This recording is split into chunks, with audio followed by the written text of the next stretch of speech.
Yeah, hi everyone. Jason here, Robot Lawn Mowers Australia. Today we're going to do a bit of a long-awaited test review of the mini series of Mammotion products. So this video is going to be primarily on the little Mammotion YUKA Mini, that's the 800 square meter model, and then we're going to do a follow-up video after that that's going to go through the LUBA Mini model as well. Basically going to have a quick setup, try and do it as quick as possible. I'm going to start from the start and go through the setup from the beginning to the end. We're going to test it on all the lawns that I have in my property, and you've probably seen those before in other videos. A bit of sloped areas, narrow spaces between garages, you know, wall-to-wall sort of spaces, getting out to the backyard. We'll even try testing the robots down through the little gauntlet area out at the front of my property, which is right down to around 600, 700 millimeters wide between two-story buildings. So let's just get into it. We're going to start with the YUKA Mini, and we'll start going through the setup and then run it over the areas and compare. At the end of all this, I'm probably going to run a third video where I'll just do a quick comparison of the lawn areas and how each model compared to each other, what the sort of lawn coverage was like, what the cut quality was like. And just do a bit of comparison about whether you need to go to an all-wheel drive machine or whether a two-wheel drive machine is going to be able to do the job for you. But we'll do that in a third video. So let's get into the YUKA Mini and let's get it set up and show you how it works.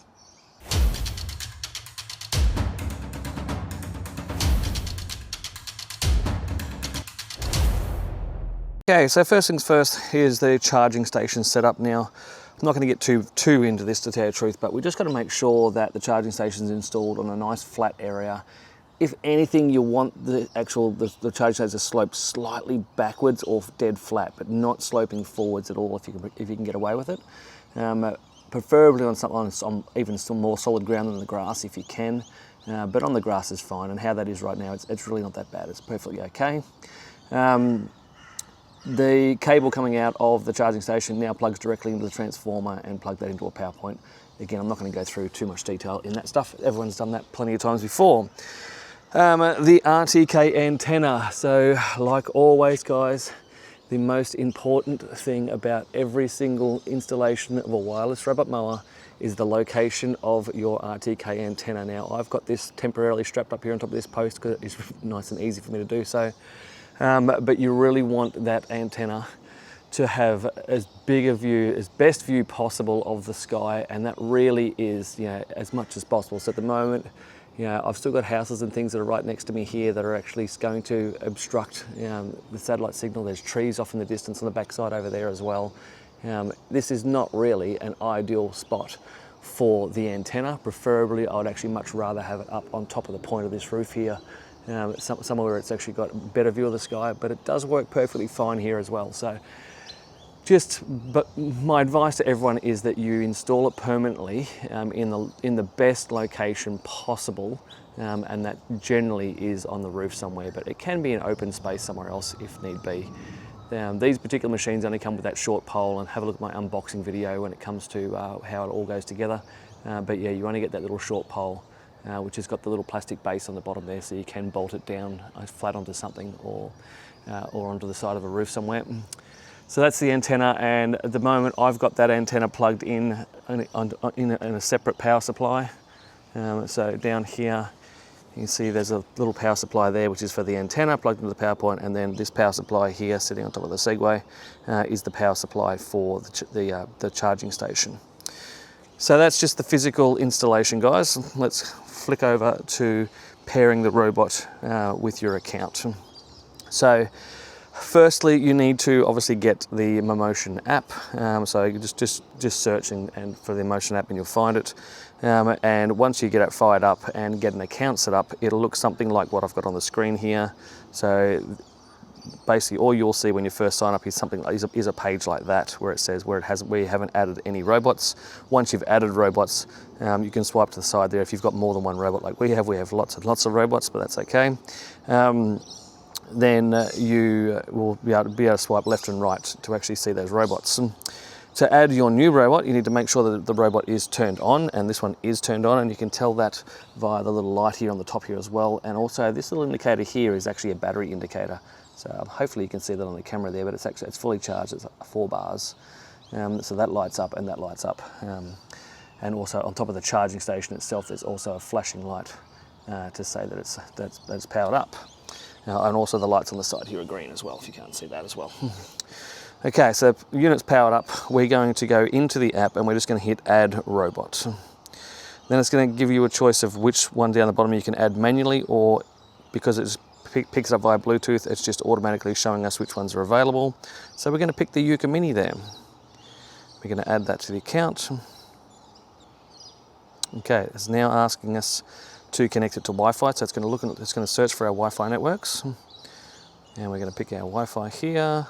I'm going to put my password in here. Okay, done. Hit join up in the top right hand corner there. And this is going to connect the robot to Wi-Fi. Okay, so now it's connected there. So now you can see at the top of the screen there, you can see there's a Bluetooth icon there, which is nice and dark, which is showing that it's connected via Bluetooth. Beside that is a Wi-Fi, showing that it's Wi-Fi connected. Beside that, grayed out, is 4G. Now that is the 4G LTE connection that is available in this robot. However, you do need to purchase a separate adapter for this robot. For that to go, they're about $240, I think they are, to actually install it. And they actually install in the front here. You actually clip this cover off here altogether, and underneath there's a port, and then you take a little cover off inside there with a screwdriver, and there's a USB port there that you actually plug the adapter into to get the 4G up and running on this particular robot. Okay, so that is the robot. Now, the first thing you want to do with that point there is that now once you've got the robot connected, you actually want to connect to your antenna. So the antenna here must be connected to your app as well, and you'll need that so that you can do firmware updates. So let's just do that now. So we're going to swipe my finger to the left, so we're going to swipe this way, and we're going to keep going until we can. You'll only have to swipe once. I have to swipe about 20 times. Here we go, back to adding a product again, and now I'm going to add a product again. And this time it's going to come up with the antenna there on the top there. So we're going to add the antenna this time. Okay, so now the antenna is added as well. And again, you can see at the top there now you've got your Bluetooth symbol and your Wi-Fi symbol showing you exactly how strong the signal is for that, for the connection between the Wi-Fi of the antenna back to the internet. Now, these ones don't have to, because I have already updated these guys, but the very first thing you want to do when you get these out of the box is you want to do a firmware update. Now, that is not just one device. Obviously, there's 2 devices here now. You've got the antenna and you've also got the robot. So there's the robot, there's the antenna. So it doesn't really matter which way around you go about it, but you go in here, press settings at the top there, and then we're going to look in here for device information. This is for the antenna right now, and it's got in there and it says robot version, which is not, it's the antenna, but anyway, that's okay. Robot version 1.12.100.113. If you click on that, it's going to take you to the next screen, which again tells you everything that's about the RTK antenna and their firmware, and you press upgrade. Now, it'll come down the bottom there, it just says firmware upgrade is already up to date, so we don't have to worry about this one. But when these come out of the box, you will have updates to be done. Now, once you've done the antenna or the robot, you then really need to go back, go to the robot, connect to the robot. You do that by pressing on the robot or just wait. So there's our connection to the robot, and we're going to do exactly the same thing. We're going to go settings, we're going to go into device information, and then firmware, robot version. So you click on robot version, it's going to take you across to the software version that's on, and press upgrade. And again, it's going to say this is the current version. Once you've done one product, once you've done the robot or the antenna, then go back to the other product and check for updates on that again, and do that twice basically. So do the robot, then the antenna, go back to the robot, look for more updates. There might be some more updates, there might not. If there's an update, go back to the antenna again and check the antenna again for updates, because they sort of ladder. They'll only allow you to update firmware versions that's compatible with the other device that's connected to the robot. Okay guys, so that is firmware updates and connecting Wi-Fi to the robot. So let's get into some mapping, get this thing out and running. Okay, so you'll see on your app there, you've just got a blank app here. We're connected into the robot, so let me just go back here very briefly to show you. So this is the robot. You click on the robot or click create map down the bottom there under standby, either, doesn't make a difference. Okay, so we're going to create a map, and it runs you through, essentially how to map, it's putting you through where to put the charging station at the moment and how to plug that in. So it's pretty intuitive on how it goes along, telling you how to put the antenna in and essentially how to mount the antenna. And now it's taken us through here, and it flips the screen of your phone down into portrait mode, and now we can actually look at doing the mapping. So the first thing it actually asks you for is actually to do with the charging station location. So this is actually just a new feature that's coming out in the last couple of firmware versions, where it's asking you, locate the charging station while the robot is on the charger.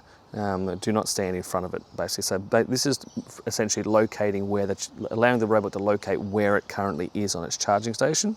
So we just press next, and the robot will just take itself off the charging station, and you'll see on the map there that it's just reversing up, and now it's got location successful. And now on your map there, you can now see the charging station on the map. And if we zoom in, if you pinch and zoom, you can just zoom in on the screen. And you can see there's a box around the charging station. That is basically its proximity box around the charging station. If the robot's inside that box, it will do its best to try and find the charger at that point, and you won't need to run a channel back to the charging station if your map goes through that dotted box. Now, worth noting, you can't have more than one work area touching that box. So if you have two work areas touching that box, you can get yourself into a bit of trouble. They get a bit confused. In some circumstances it will work, but in most it will not. And I've come across this quite a bit with my testing, because I have this literally on the fence here, so I can map this area here on the front yard, and then my charging stations are on the other side there. Quite often I find that the map will actually go into the dotted box behind the charging station when it's on the other side of the fence, and that causes all sorts of grief because the robot tries to go through the fence to go home. So mapping an area. So now down the bottom there, you've now got a little button there that says Start Mapping Task Area. So let's press that, and let's see what it says. So robot reached its destination now. Pretty poor English, but anyway. Once you click that, that's when the actual robot's going to start mapping. So we want to make sure you take the robot all the way to where you want to start mapping before you press the record button or the play button, which we'll get to in a second. The second one here talks about the manual mapping or AI mapping. Now, we probably can do it on this one. Why not? We'll run an AI test first, but you can choose AI mapping on the right there, right side there, and then just press start. Now this robot will actually go along now, and it'll just go and actually map itself. So let's just press start, and let's see how good it actually is. I did test this yesterday, and it's not that fantastic. With AI mapping in general, guys, if you don't care about how close the robot gets to the edges, then AI mapping can be perfectly fine. Makes it very, very easy to set up, but you can see how far away from the actual border the robot is right now. It's actually going to leave around about 20 centimetres of uncut grass when you do it this way, whereas if you map it manually and get it nice and close, you can get that distance down to something like 10 metres.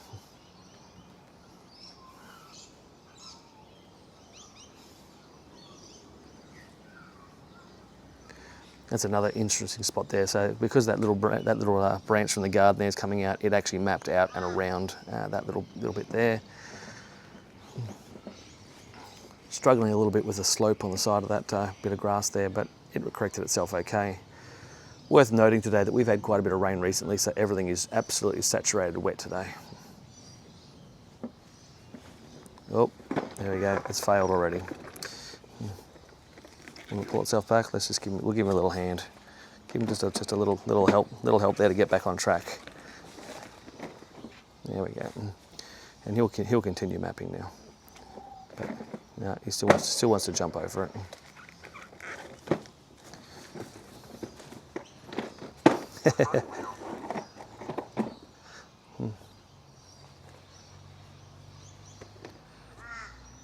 Okay, so now we have basically an error on the robot saying that it can't do it. Now, it did do this perfectly fine yesterday, to tell the truth. I tested this yesterday and it went up there, no problems at all. It was incredibly close to this little garden edge. So it's really just because the garden edge here is just not as defined as it would like to be able to do that little mapping space up there. But the AIO function does work. It can do quite a decent job, but like I said, you've just got to not care about your border edges. And to be honest, we've looked at this AI mapping on pretty much every robot that's actually available. Certainly every robot that's available in Australia, and the AI mapping is not fantastic on really any of the robots. So let's get out of there. This will terminate the mapping process. Yep. Okay, so now let's just we'll just manually reverse this up now. And what I'm going to do is I'm going to start mapping manually like we should in the first place. Like I said, I really do recommend that you just map things manually. So I'm going to map this around about that close to the edge. So that's probably about 50 millimeters from the edge. So down the bottom there again, we've got our start mapping task area. Press play, robot reach destination, and then I'm going to go manual mapping this time. Then it's going to tell us what we should or shouldn't do, how to map it. So yep, got it. And then we start mapping a task area. And it's going to give you another reminder there that there's AI mapping. Now you can see down the bottom right hand corner of the screen there, you've actually got the little remote control icon and the robot icon down the bottom there. So you can switch between manual and automatic mapping at any time you like. So what we can do is that we could have started the AI mapping over there like we did. AI mapped all the way around here, and then as soon as it started having some sort of trouble, we could have just switched it back into manual mapping and then continued on. So you can do a mixture of the two, but we're just going to stick with manual mapping. Okay, let's see how good my driving skills are. So the other really good thing here, guys, about the Mammotion products now is the control on the app is fantastic for mapping. See, because you really can now, you can run it this slow. So I'm just controlling this by how much I'm pushing forward on the control. But the one thing I have sort of realised that is the control of left and right has got quite a little bit of lag in it. So you can turn to the right, and then when you take your finger off the control, it will continue turning to the right for just a little bit after that. So that can be a little bit annoying. So let's get this mapped.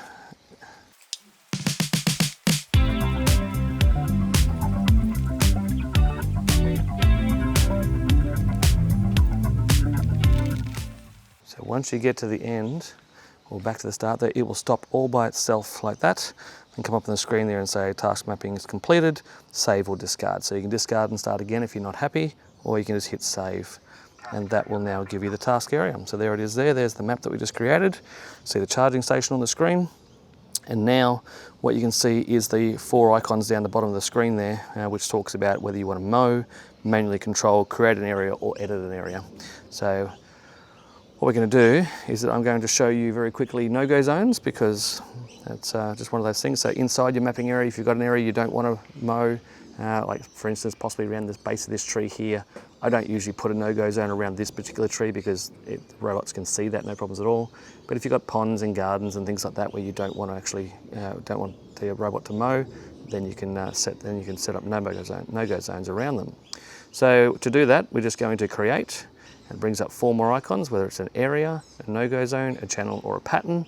So we're going to go a no-go zone, and you're going to say, yep, we're going to follow around the flower bed, that's fine.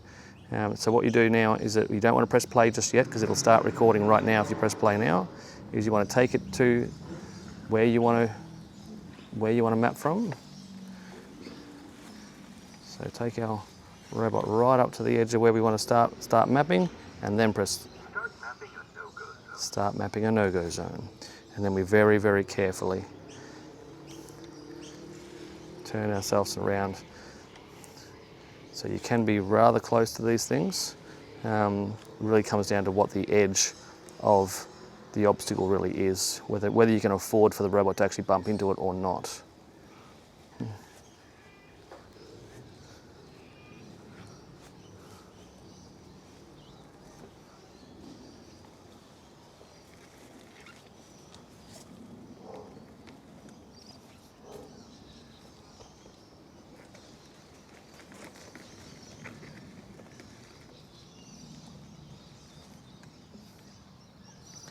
And again, once you've gone all the way around, it will come up with a little thing saying save or discard.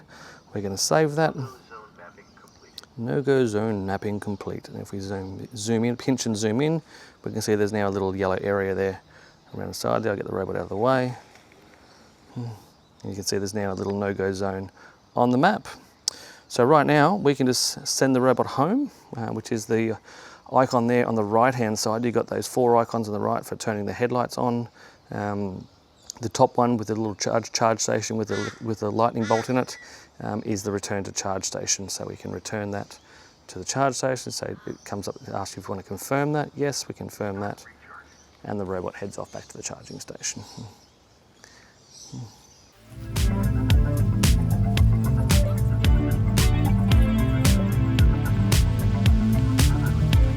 And the robot starts charging and it's all good to go. Okay, so the next thing we'll just have a quick look at is just setting the task operation. Actually, you know what? No, we're not. Let's just map a secondary area. And actually, what I'll do is I actually might put the camera down, and I'll just go and map all the areas and just show you the screen recording as I map all the areas out the front out here.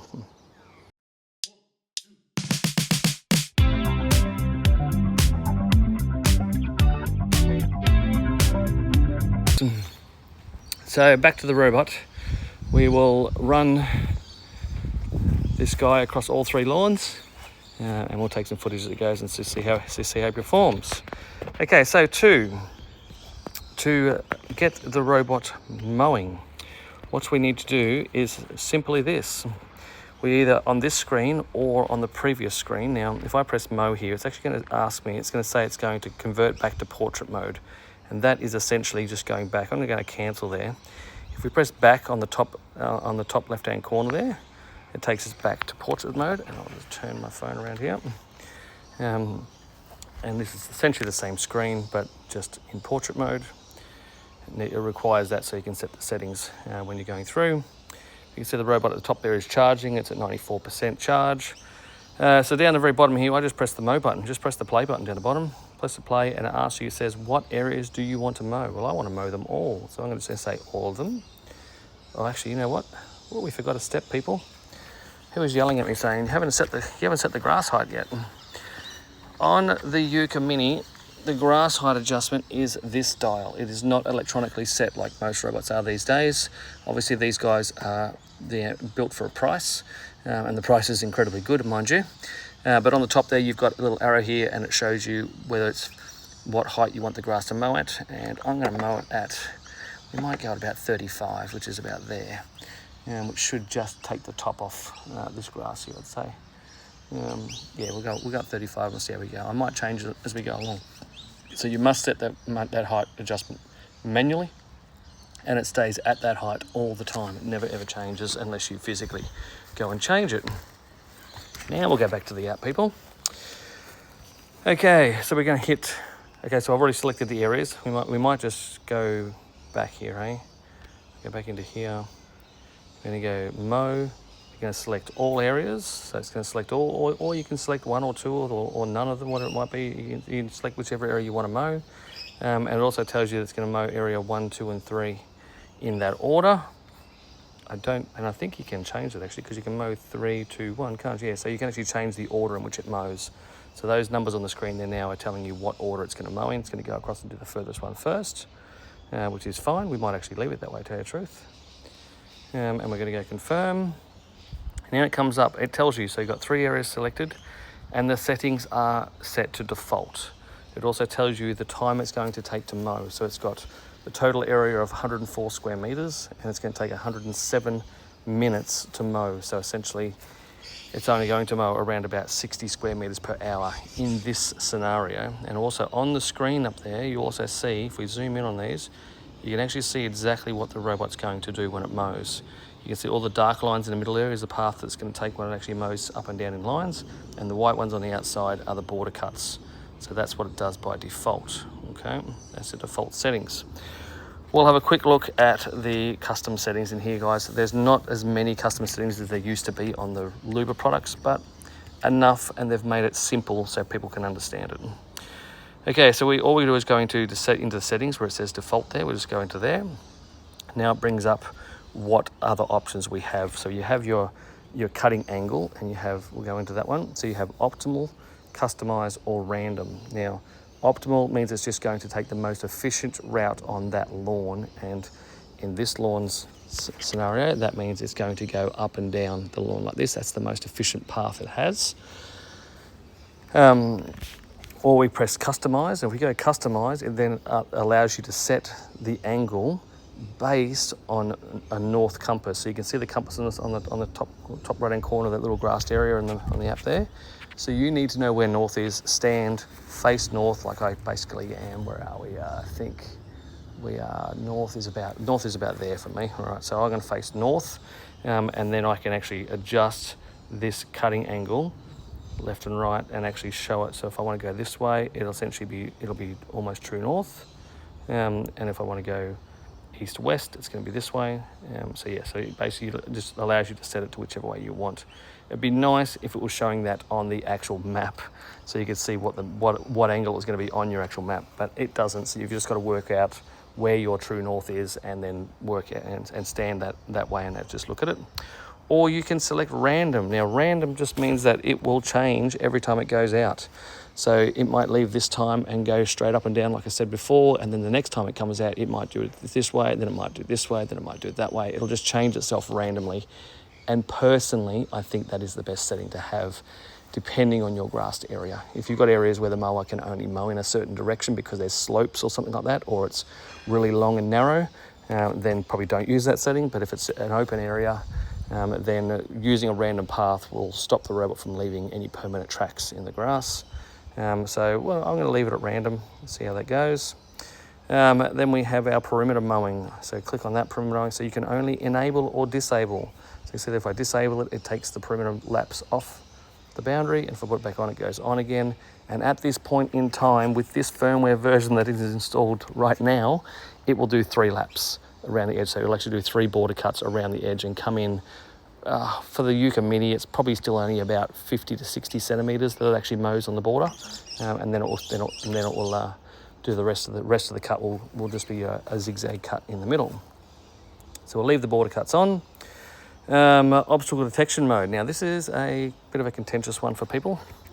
Now, obstacle detection mode now only has 3 settings, and that is off, standard, or sensitive. Now, standard means it will still stop before it reaches the obstacle, and it will go around the obstacle without trying to touch it. It still might touch it because it is just a standard setting, but it takes a minimal path around the obstacle. Sensitive means it will take a much larger path around the obstacle and leave a lot more uncut grass around that obstacle. And then off means it will actually see the object, it will slow down a bit, and it will bump into the object just very gently and then go around it. Me personally, I believe off is the best idea if you're trying to get your lawn mowed properly. But again, that may not suit all lawns, because if you've got an area that's got, lumps and bumps and things, and it only mows in certain angles, or you've got obstacles that are on the lawn temporarily that the robot will actually get caught on, things like anything soft like a jumper or something, then you actually want it to stop, see it, and then go around it without touching it. If it sees a jumper on the lawn and you've got this turned off, it's going to slowly run over that jumper and then get caught on it. So really, horses for courses. As far as getting the lawn mowed to its best ability, having it off is generally going to mow the lawn better, but it also might have the robot get stuck on something if it's in the way. But it will still see those objects, it will just bump into them gently. Okay, next one is cutting path mode. Another contentious one that people really question us a lot on. The zigzag path just means it's going to do one pass zigzag up and down. So it's going to go up and down like this, and once it finishes and goes back. That is the setting that I recommend to every single person who has a robot mower, because it's going to go and do that and then go back to the charger, and you've got more flexibility on when it goes back out and mows in the other direction. If you set it to chessboard like this, then in one session, it's going to go out, it's going to mow this way, and then it's going to mow this way all the way through. Now that might take a significantly longer period of time to achieve. Now, if you've got a large area, that can really stop you from being able to get the mower to finish the job in a reasonable time frame so the grass doesn't grow too much before it has to start again. With the YUKA Mini, because it's only mowing fairly small areas, it's probably not that pertinent. But if you're trying to mow 800 square meters with this particular mower, which it's rated to do, then I would highly recommend you do not use chessboard. It will just take too long. You're better off to have it mow one way on a given day, and then on another day mow in a different direction. So we're going to leave that on zigzag. Then we have no-go zones. So if we've got no-go zones, like we put around this little tree over here before, around the base of the tree there, this is where it does its border cuts around the no-go zones. And again, you can only have it off and on, and I haven't tested it, but I believe it will be 3 passes around a no-go zone. We'll be able to check that in a second in the map. So I'll leave that turned on. And then starting progress down the bottom. Really useful feature if you're when you're playing with it, particularly when you're testing it, because it does the border cuts last, I can actually set this, to 80%, and it will start at the 80% mark, and then it would basically, I can push it right through to do the border cuts so that I can test the robot. We're not going to worry about that for now. We're just going to let it mow the lawn. And that is it. That is all your customized settings available to you in the Mammotion app for the YUKA Mini. Now, that is a significantly less amount of settings that you have available to you in other robots, and particularly in previous versions of Mammotion robots. But the intention from Mammotion is to try and simplify everything so that it's not as complicated for users that might not be as advanced as yourself, or possibly they just want users to be able to run these robots very simply and have less settings available to them. Some people are complaining about that, some people are not so much. Okay, so after you've done that, up the top there, it's just reset itself, and it's reset itself to all the settings that we've set. Let's just go in here on that no-go zone. You can see on that no-go zone there is 3 border cuts around there as a standard setting. So that really is it, guys. I am now going to hit the play button down the bottom here, hit start. If you want to schedule this setting that we've just set up, you just hit schedule, and then you tell it what day you want it to, what day and what time you want that schedule to occur, and how much you want it to repeat. So the scheduling is very, very simple. Let's hit start, does a little self-check, and then goes through, and we say next, and off the robot goes and starts working. It's going to make its way across the driveway and over to the narrow strip to start that first area.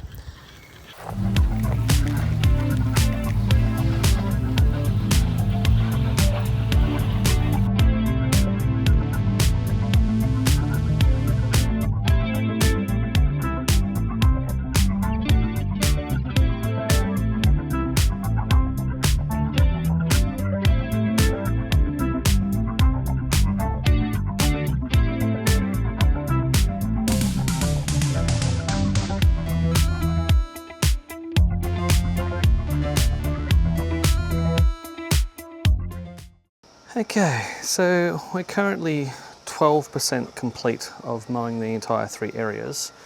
And honestly, this is the space here that I really wanted to highlight, where this new sort of technology really is going. There's almost no mower on the market that actually mows in this space here. It's only the later revision Mammotion products and the later revision Segway products that are actually able to mow this space. And that is pure and simply just because of where we are here. So we're literally up hard against a building on this side, we're hard against a building on this side, there's a gate, there's a tree, there's almost no real dispersion of visibility of the sky here. You can only see around about maybe 20% straight up.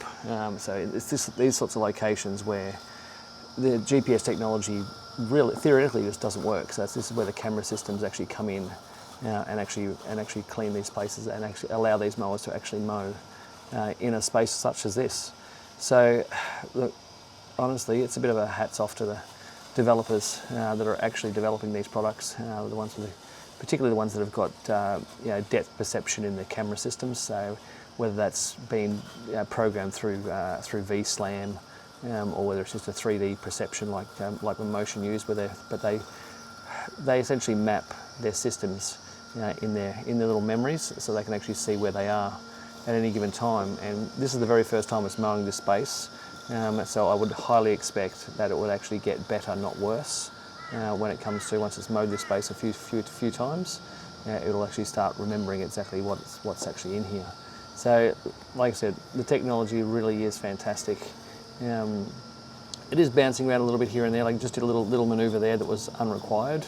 You see on the app here, I can't zoom in on the app any further now to show you the lines being executed, but it just repositioned itself where it needed to be, and then off it goes again on its next run. But it does appear to be, it's hard to tell here because it's obviously the grass here has always been mowed with robot mowers, so it's quite difficult to see exactly how good a job this is actually doing on camera, but I can assure you that it really hasn't missed any space at all to tear through that. I really don't think. I'm not sure we'll be able to see on the top of the hill just there, but there's very little. In fact, I can't see a single blade of grass that's out of place. So it really is covering very, very well. Also worth noting is that slope there in front of us there. It did really, really well actually on this space just here. So this little space just here typically is a real problem for two-wheel drive mowers because they'll come down the slope there and then they'll try and turn around to go back up the slope again. And they really do fail to get enough traction to be able to go up and down the slope. So it maintained its traction really quite well. It did slip, but it's a two-wheel drive machine, and most two-wheel drive machines cannot mow this little space. So honestly, pretty good. I'm really, really, really impressed with how it's actually executed this narrow space with very low to no satellite signal, and with slopes and things on the side as well. So it really has done an exceptionally good job.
Okay, so this little area in particular is where I have most of my concerns with two-wheel drive machines. So that little slope where it's on right now, that's around about 25%, up to around about 28 at its worst point, which is still only somewhere between 11 and 15 degrees where it's going. But you will notice, no doubt, that even turning around on this the slope it's on right now would be probably 15% thereabouts, but you will notice that the wheels will still have some slip. Now this is all two-wheel drive machines. The grass is pretty thick and spongy. It's also quite wet at the moment as well, but it is handling it quite okay. It's not having any particular issues, so we're going to see how it goes once it gets into the steeper bits up here. But most two-wheel drive machines really do struggle at about this spot right now, actually, is where they struggle the most.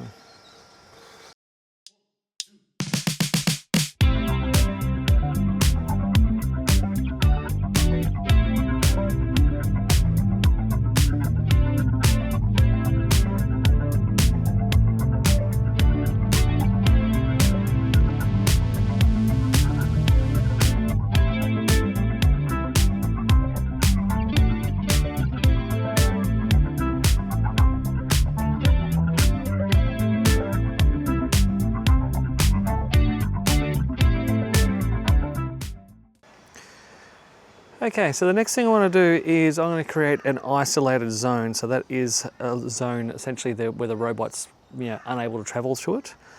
So you have to physically pick the robot up and carry it to the area. So essentially what I'll do is I'm going to just go up here, rip the robot off the charging station. The robot is tilted. So there is a little handle. So we can see that there's a set of handle under the front of the YUKA Mini, so you can just pick it up by the front quite easily. And we're going to walk this out the back, even though I could drive it, and we will drive it later. But we're going to walk this out the back. Yes, the robot is still tilted.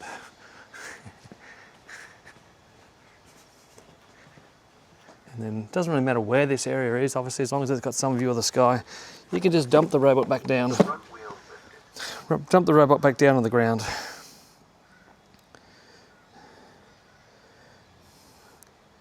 And we can, I'm not sure if we have to reset this or not, let's find out.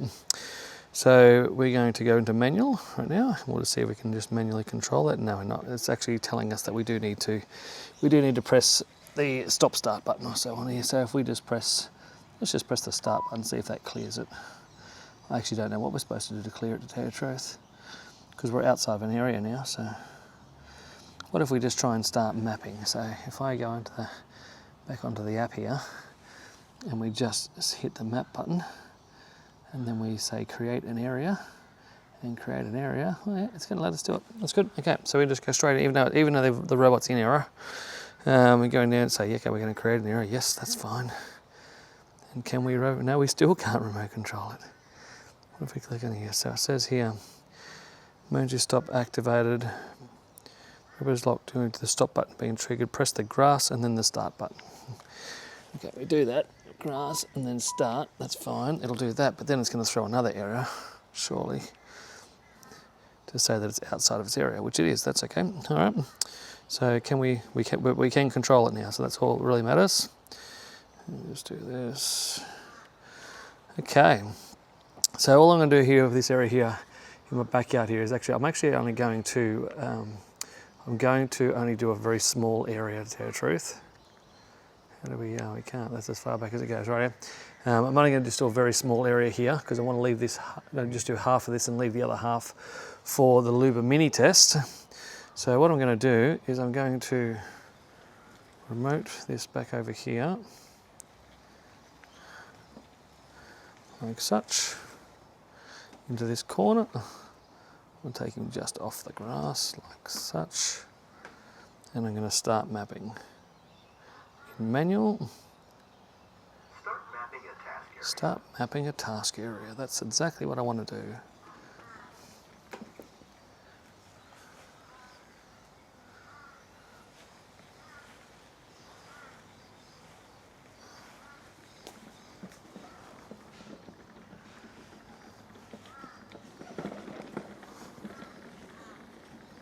About, yeah, we'll go a little bit more. We'll go to this corner here, and I'll turn around, and I'll go straight across there.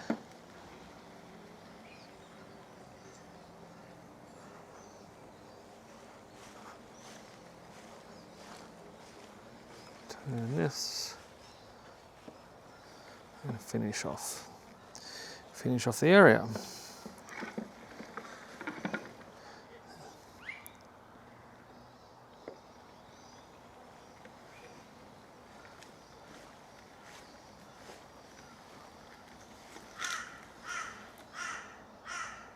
Save. Okay, so there you can see on the map now, if I pinch that out, you can see that's a separate area completely from everything else. And like I said, you can physically carry the robot to this area if that's what you want to do, if that's what you need to do, because it could be retaining walls or stairs or something in its way. And then we can simply just hit the mow button. Switch to portrait mode, yes, that's fine. This is now area 4. So you can see we've selected area 4, and we can confirm that, and we can just mow that under default settings for now. And what I want to do is I'm actually going to drop it down a little bit lower, drop it down to 30 millimeters. Like that, 30, yeah, I think 30 should be okay. Yeah, we'll leave it at 30. And I'm going to mow at that level, so start mowing. Okay, so it says it's only going to take 21 minutes to mow this little area. Just want to see how much grass it's actually cutting when it starts here. Just want to make sure it's cutting quite a bit off because I want to be able to tell the difference between whether it's mowed or not and see if there's any missed gaps at all. Particularly in a space like this where we have fairly low GPS signal, or GNSS signal I should say.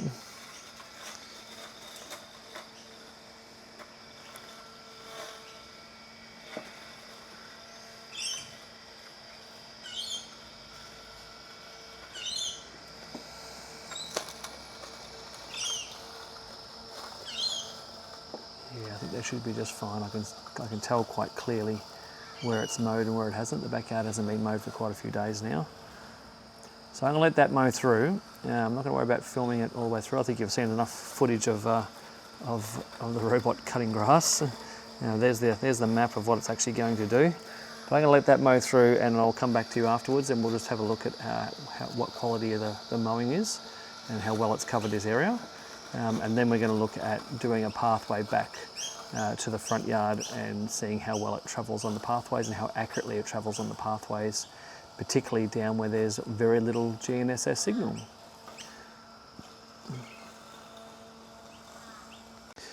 Okay guys, so he's just finishing off his last border lap now.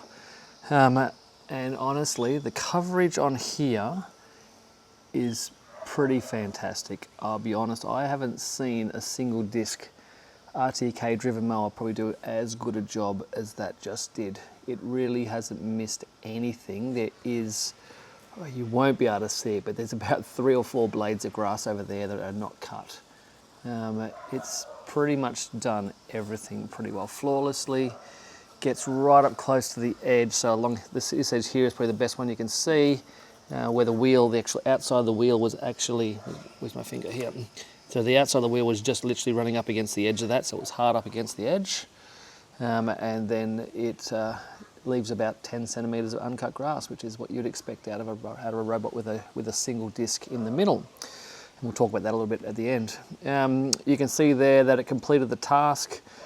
It's only 15 square metres. It took 24 minutes to mow, which is very close to what it predicted, as opposed to, I'm not sure if you noticed, but the earlier video we took on the front yards, it said it was going to do it in about 110 minutes, and I think it took, I think it was nearly 140 minutes or something in the end, or 100 in that ballpark, so it took considerably longer. Okay, so that is what happens if you do an isolated zone. If you pick it up and carry it, you put it out there and it will just stop, and obviously the screen will be left as it is right now. If I press OK there, you'll see it's just sitting there. It's not going to do anything. You pick it up and you take it back to the charging station. But the next thing I want to do is I want to create a pathway between here and the front yard. So let's just go into map. Okay, so to create a channel or a pathway back from this zone 4 out to the front, we're just going to go into map and then we're going to go into create and channel. So yep, we got it. So we're in the position we are where we want to start. We're going to head out over this way and out the side, the same way we walked in originally. So the biggest piece of advice I can give you for creating channels, and particularly in places where there's low GPS signals, when you don't have a lot of GNSS or a lot of satellite coverage, there's houses close by and lots of trees and things like that, is take your time, go nice and slow. So I'm going to press start here. It says start mapping a channel, and we're going to just take it nice and slow. Not going to go too quick pretty much anywhere. In the more open spaces you probably can go a bit quicker if you wish to. You can see it just over on the left hand near my left thumb. You'll be able to see the channel starting to create there. And we're just going to keep it relatively slow. Not so important in this spot here in my yard because out here's actually got quite decent signal. But once we get down around the corner, it becomes really poor.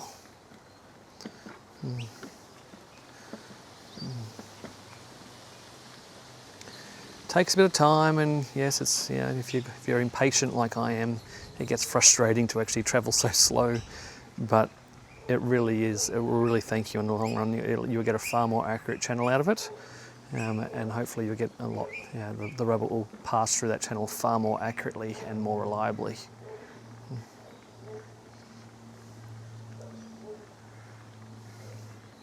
One thing I have noticed with this robot is if I just travel completely straight like I am right now, you'll see it curve slightly to the right. So it doesn't actually travel completely straight.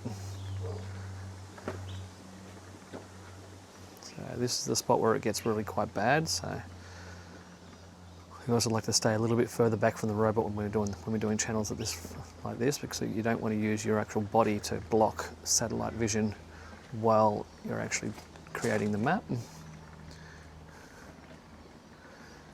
Here we go over this side over here. It's a little bit not quite as steep on the left-hand side over here. We'll just let it climb its way up there. That actually did really, really well comparative to other two-wheel drive robots. Most two-wheel drive robots really struggle to travel up, and they certainly slide down when they go down this little area. Okay, so now we've created the channel. I am going to mow that area 4. So we're just going to go mow, and it's going to change us back into portrait mode. Let me just spin my phone around here. Okay, we want to mow zone 4 out the back, and I don't really care about the settings. We just want it to go out there. So let's go, and away it goes. Let's see how well it travels down this slope. Most two-wheel drive units will just slip straight down this slope.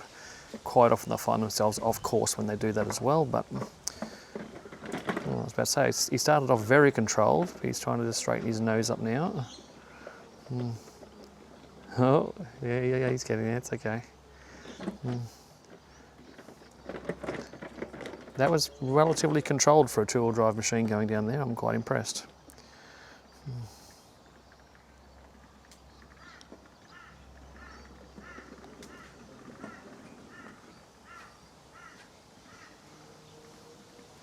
Well, I do believe that's almost exactly where I went through the gate, so it's pretty accurate, although yeah, it's pretty close to exactly where I mapped it. We'll take it out and we'll take it back as well, just to make sure that it does the same thing in both directions. I didn't travel quite that close to the air conditioner. I definitely was further away from the air conditioner when I went around there, but not much. So it's probably certainly within 10 centimetres of where I mapped it, I'd say.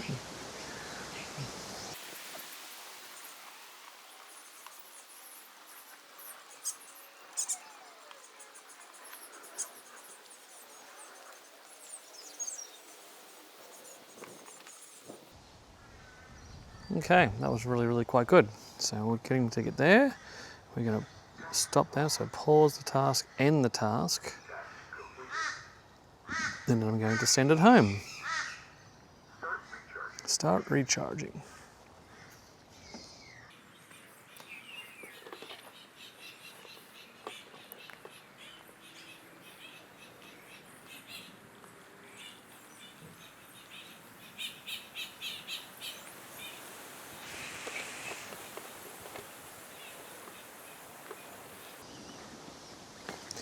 Now, by rights, travelling back in the direction that I mapped it in, it should be more accurate than what it was coming back the other way.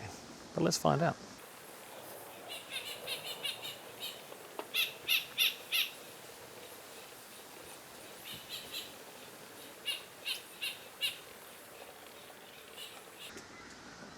Yeah, so that's pretty much exactly where I mapped it.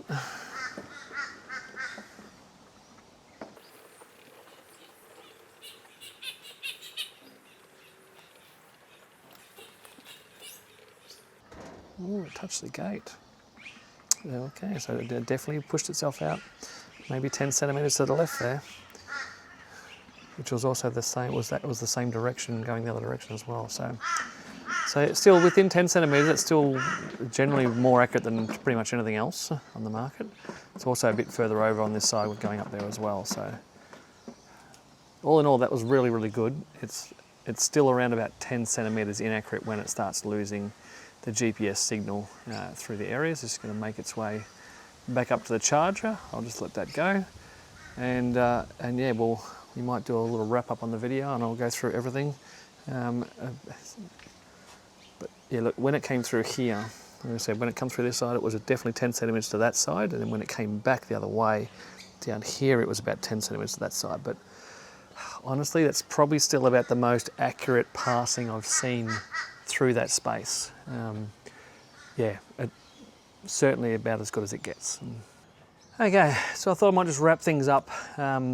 Sit undercover a little bit. It's starting to get just a little bit windy this afternoon, so I'll try and keep out of the wind a bit. Okay, YUKA Mini. So for a start, the setup, simple, easy. much like all the Mammotion products, just making sure that you get your Wi-Fi connections all connected up properly and firmware updates done, and they really are simple. I don't know how long it actually, I'd have to look back over the footage, how long it took me to actually map those 3 areas in the front yard, but it was about 10 minutes. It was probably less than that, to tell you the truth. So you really can set areas up very, very quickly, very, very easily. The control over the app in regards to actually when you're mapping and what control you actually have over the robot with your phone controls is absolutely fantastic. It really is really, really good to be able to go really, really slow, really quick when you need to. So the overall sort of ability of mapping these guys is probably second to none. They really are pretty fantastic. I mean, other than the other Mammotion products that will probably be exactly the same. The time it took to mow those 3 areas at the front there, I did note that it was up in, actually we'll have a look actually, how about that? How about I'll just put my screen recording back on here. Okay, so I have my screen recording back on. We'll go back over here, and if we go into settings and we go into task record, you'll actually see that they're the 2 tasks that actually completed, the one out the front and the one out the back. So the one out the front, it actually took total mowing time of 146 minutes. Now, it predicted at the beginning of that, and again, I'd have to go back over the footage to see what the actual number was because I really didn't take too much notice of it, but I think it was only about 110, 120 minutes. So it was out by about half an hour on how long it took to mow. And primarily that's just because it's mowing really, really tight spaces, and the long narrow bit that's all along the driveway, it was mowing that on a cross path, which obviously took a long time. So it didn't predict its time as well as you'd expect. I did note that when it went back to the charger after doing that mowing session, so that was 146 minutes, so that was that 2.5 hours, the battery was still 40%. So the runtime out of the battery on these guys is actually going to be really, really good. So this is the 800 square meter model, so this has got the 6.1 amp hour battery in it. And yeah, look, getting 2.5 hours was not an issue. I think in normal conditions, you're probably going to see a good solid 3 hours runtime out of these guys. If you're going to cut long grass, you can expect that to be 1/3 of that. If you're going to cut more than a couple of millimeters of grass off at a time, which they're not designed to do. So the machine itself, just as far as the actual advertised specs go, it is a 19 centimeter blade. So you got a 19 centimeter blade with five cutting blades on it. It proved to be very, very efficient. Does a really good job. Floating cutting deck, so it actually floats up and down, which I really do like floating cutting decks. The only issue you ever have with floating cutting decks is they're generally sitting right on the grass surface, and yeah, there's a lot of surface area here that hinders how well the robot can actually sort of turn and move and go backwards and forward. This one in that case is pretty good, and I must admit, the design of this deck and how it floats and slides over everything, really, really good. 2 front wheels, which I was expecting the 2 with a 4-wheel design. I was expecting the back wheels to slip quite a lot more, because if you get too much weight on the front wheels, the one back wheel can come off the ground at any given time. It didn't see that a lot, so it was actually really, really good. Its ability as a 2-wheel drive machine on slopes, again, is probably just as good as any other robot on the market, I'd say. It really did a very good job in areas that I didn't think it would probably do that well. So yeah, so the two-wheel drive design and the floating cutting deck really works quite well. You ended up with a really high quality finish on the grass cut as well, and it's very hard to show you. So hard to show, you know, how grass cuts actually look on camera, and I'm not sure how it really sort of showed up on the camera in the time-lapse videos and that, but it has really done a really good job. I'm looking at the lawns right now behind you, and look, there's barely a blade out of place. They've done a really, really, really nice job of cutting the lawn, better than anyone would do by themselves, unless you are fanatical and you have a cylinder mower. The height adjustment being, the dial adjustment, I don't see a problem with that.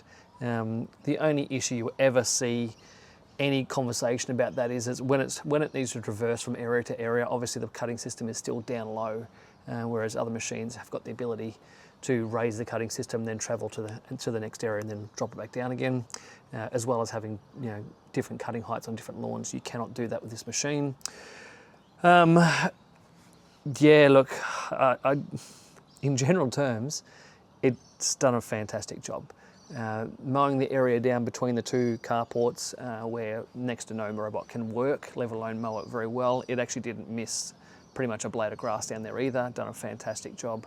So working in really low level GNS signals and obviously no GNS signal as well, these guys will do really, really well.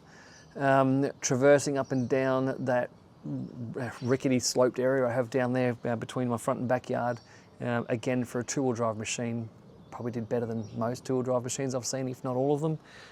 It was fairly well controlled going down, and it actually climbed up there quite well, whereas other two-wheel drive machines actually can't get up there sometimes. So, gosh, what else can I actually say?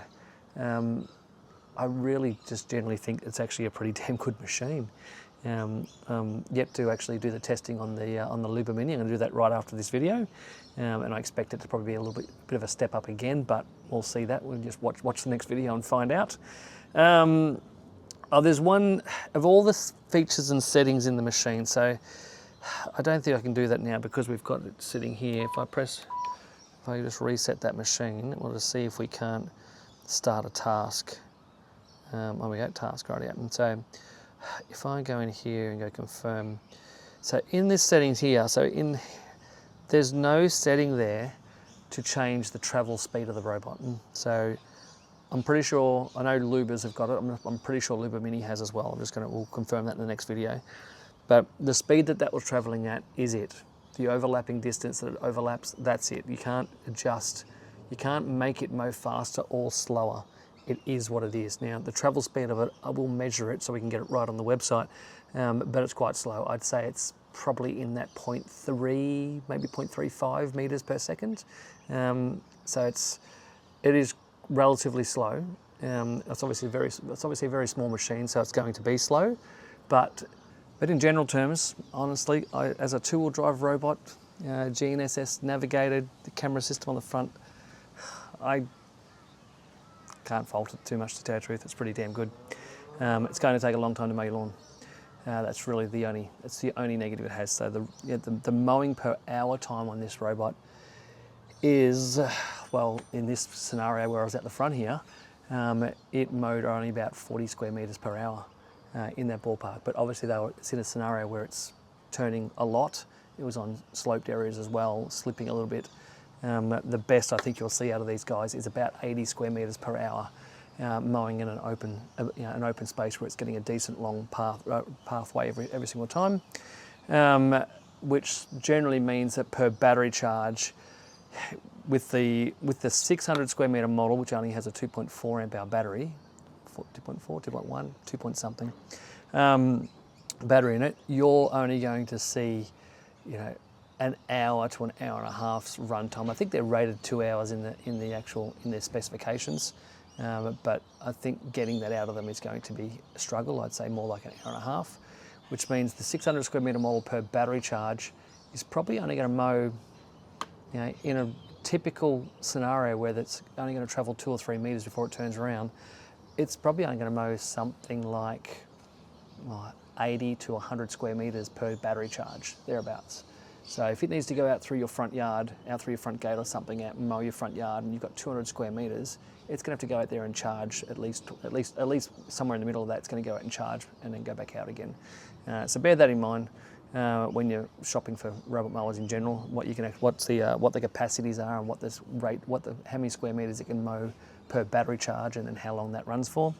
The 800 meter model like this one, where it's quite potentially you're going to get 3 hours and possibly 4, I'd like to say, out of the machine in normal conditions. Then in an open space you could get up to sort of 350 square meters per battery charge, but in a typical yard you're probably talking about 250 square meters per battery charge before it heads back and has to charge again. Like I mentioned earlier, I think the 4G connection of this, so it doesn't come standard in the robot. You do need to buy the module for that, and I'll run through that in a comparison video after we've done the LUBA video. But yeah, I think that's all I really have to say. I think I've answered most questions. The one thing I haven't even spoken about, I suppose, is just the fact that they do have a removable battery. So there's a removable battery under the back here. You can take these 4 screws out and the battery can come out. You can replace it easily yourself. That also makes things a bit easier when it comes to shipping as well. When it comes to dangerous goods, the 6 amp hour battery here is classified as dangerous goods, whereas the 2 amp hour is not. But if you're shipping this back for any reason or shipping away, then taking that battery out and then shipping it without the battery is going to save significant costs. Reverse the charging system that's on it. I didn't speak much about that either, but I actually think the charging system on this particular model could be the best that Mammotion's ever put out. So time will tell on that one, but it does appear to have really good connection with the charging station. Outside of that, rain sensor on the top for anyone. So there is a rain sensor there. You can turn that on or off.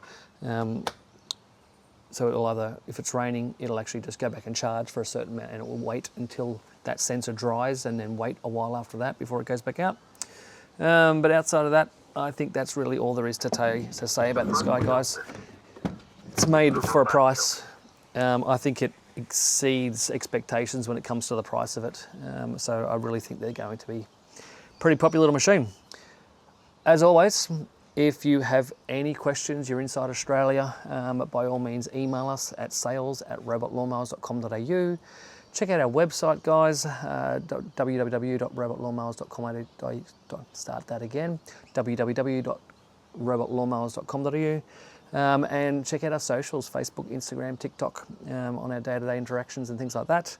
Yeah, look, come into our store. If you're local to the Brisbane area, by all means come into our store and we can help you out. But look, if you're shopping for a robot mower and you only have, a couple 100 square meters and it's fairly flat, pretty good choice. Thanks for watching.